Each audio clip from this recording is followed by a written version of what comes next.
did not say is the most important part, because what he said was to be expected. Even, the mention on Panama was unfortunately to be expected. But the tariff man without tariffs, to me, sounds like he's thinking of something else. And lifting tariffs on EVs goes in the very same direction, doesn't it? Yeah. I think a deal with China, a great bargain with China, is in the making. Ooh. I think it is. And the question is, what's the leverage? What's it going to look like?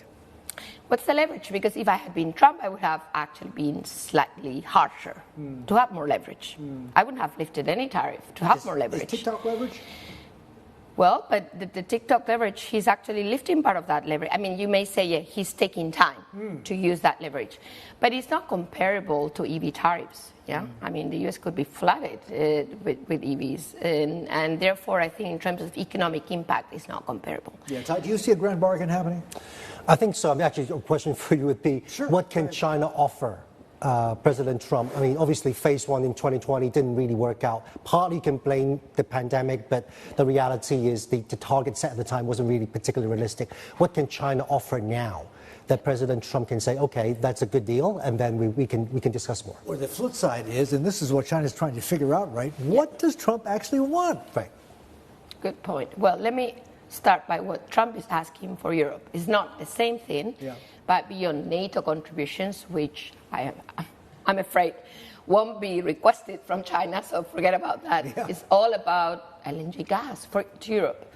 So, that's easy for China, because Russia is basically by now absolutely dependent on this pipeline, Power of Siberia 2, hanging there. And it's very easy for China to keep Russia hanging there and just switch. Yeah, and is that enough? Certainly not, but that's a big move. I think that's very important for Trump. I think the other thing is Trump wants to see more business in terms of U.S. banks in China. And as you know, since the phase one deal, the U.S., compared to European banks, also British banks, has a preferential access, actually, which Europe lost because they didn't sign the free trade agreement, the so-called comprehensive agreement on investment with China. They didn't ratify it rather than sign it. And therefore, U.S. banks are really in a much better position if China wants to offer more. And there's a lot to offer there. Yeah, asset management, pensions, you name it. So I think Trump wants specific issues, sectoral gains. And finally, and this is the so-called Mar-a-Lago agreement, let's call it... New era Trump yes, Plaza Accord. Yes. I think Trump would really sound powerful if he were to sign a deal for an appreciation of the RMB. I don't think it's in China's interest. That would be the hardest.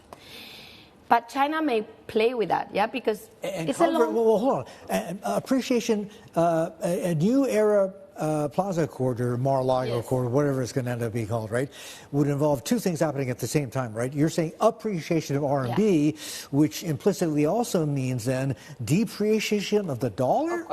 Of course, depreciation. But that's Trump's agenda. I don't know whether he realizes what that means, but that's what he wants, and I think it's easier to get it from China than from Europe. Europe is, it's very hard to. This is a free currency. The European economy is not doing well. How are you going to appreciate the euro? In which form? Yeah. What do you think, Ty? I think